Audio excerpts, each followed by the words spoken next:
le principal, et je parle à tous les courants, toutes les idéologies, c'est qu'il ne faut pas être idolâtre. L'idolâtrie, c'est associer une autre force, un ange, un humain, à Dieu. Comme s'il participait au fonctionnement de la planète, du cosmos. Non. Il y a un seul créateur unique.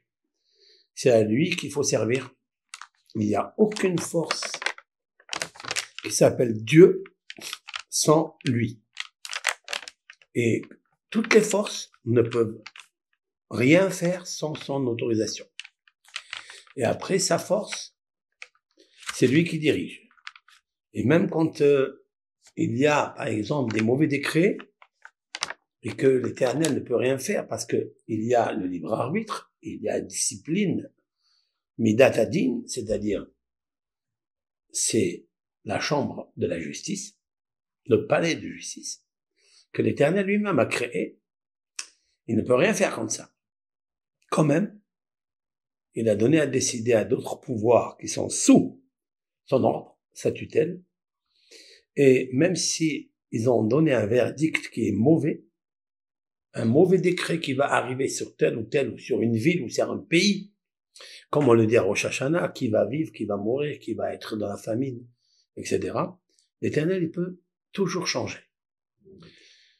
Et fait du comportement que nous avons envers lui, Hachem, il peut changer le comportement du palais de justice. Oui, oui.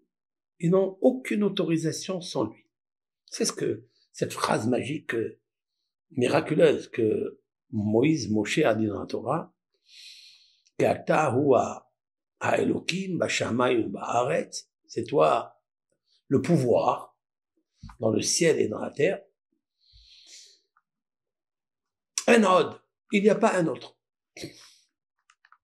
Un od milevado. Il y a deux versets, il ne faut pas confondre, il y a deux versets. Un des versets quand il parle des pouvoirs des cieux, anges, tout ce qui est cosmos, etc., et tout ce qui est terre à terre ici dans notre planète Terre, mère ou père, eh bien, il faut savoir que c'est l'Éternel qui dirige tout. Un ordre, il n'y a pas un autre. Mais voilà qu'on voit qu'il y a des anges, c'est marqué dans la Torah, il y a des anges. Oui, ces anges-là sont qu'une émanation de lui. Mais ils sont sous son ordre et son commandement. C'est lui qui les observe, c'est lui qui les fait marcher, c'est lui qui leur donne la fonction et le rôle qu'ils doivent jouer. Mais Hachem Yitbarach, c'est lui qui dirige tout. Il n'y a rien qui est dirigé sans lui. C'est ça la force de l'Aïmouna. L'Aïmouna, c'est cela. L'Aïmouna, c'est la foi, la croyance en ça. On ne peut pas ajouter un ange, on ne peut pas ajouter un homme, aucun. Même Moshe Rabbeinu, qui est le prophète des 48 prophètes, c'est-à-dire le Seigneur des prophètes, de tous les 48 prophètes et 8 prophétesses d'Israël, jamais aucun n'osera qu'un juif, homme, femme, rabbin, qui soit géant en études, en érudition, ne peut pas dire Moshe est un dieu. Dieu préserve de dire une chose pareille. Ça, c'est clair et net. Et que il peut être un messager, il peut être un prophète, il peut être un sage, il peut être un rabbin. Nous, on l'appelle Moshe Rabbeinu. Moshe, notre maître. Voilà. C'est à travers lui que nous connaissons l'histoire d'Abraham, nous connaissons l'histoire de la terre, combien elle a de jours pour être créée, le premier jour, quand est-ce qu'elle a été créée, ça, et ça, et ça, les luminaires. Par exemple, le 4e jour, tout ça est prescrit. Il y a eu un maître. Moi, j'aime ça, j'aime les choses claires et nettes. Si on déroge de ça, Dieu préserve, on va le rendre, Moshe Rabbeinu, un Dieu. On a fait on a violé une loi de la Torah qui est l'idolâtrie. Qui est l'idolâtrie.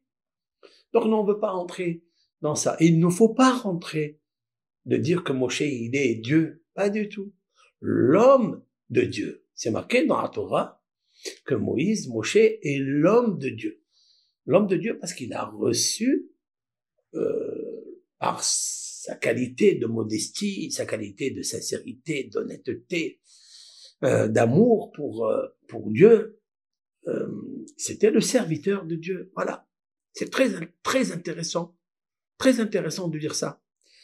Et qu'on ne peut pas associer à ce qu'il fait, Hachem, un être humain, une forme, même un ange.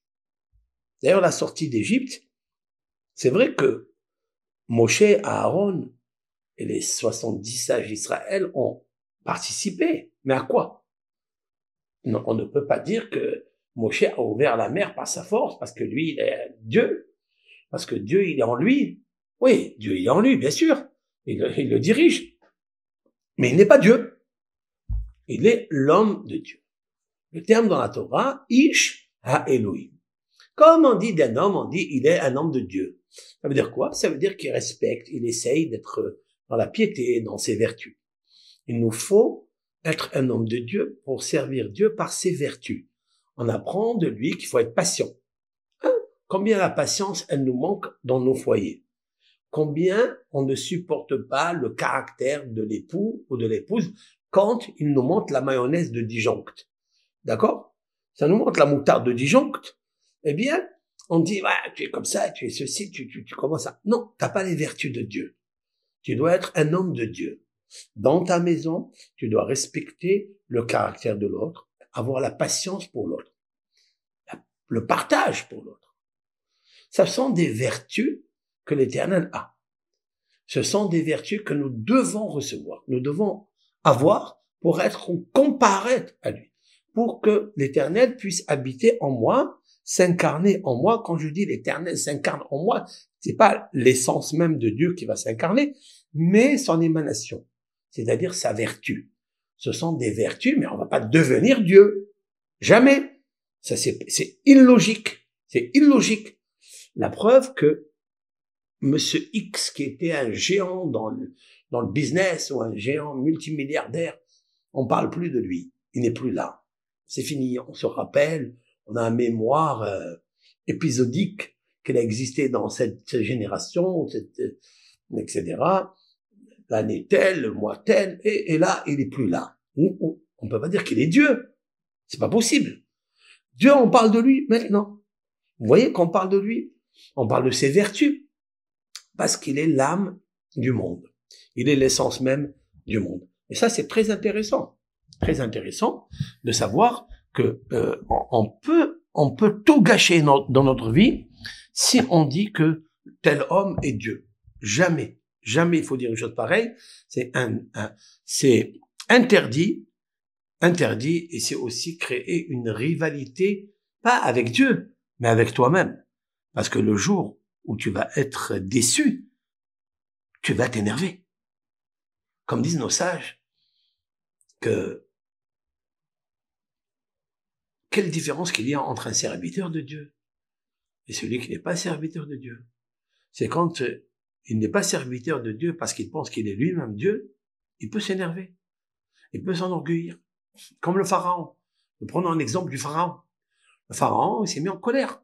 Pourquoi? Parce qu'il a pensé jusqu'à maintenant qu'il était Dieu. Il a montré à tout le monde, toute l'Égypte pensait qu'il était Dieu. Il allait aux toilettes. Un Dieu ne fait pas ses besoins. Mais lui, pour cacher cela, il allait très très tôt dans le Nil, il se cachait derrière des arbustes et il faisait ses besoins.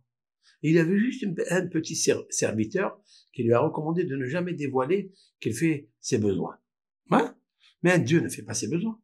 Alors, tous ceux qui ont fait leurs besoins dans leur vie, qui sont allés au petit coin où seule la personne doit y aller et peut aller, vous voyez? Pourquoi elle a fait ses besoins? On ne peut pas dire qu'il est Dieu. C'est pas possible. C'est logique ce qu'on est en train de dire. Vous le savez très bien. C'est très important. Pourquoi cette préface?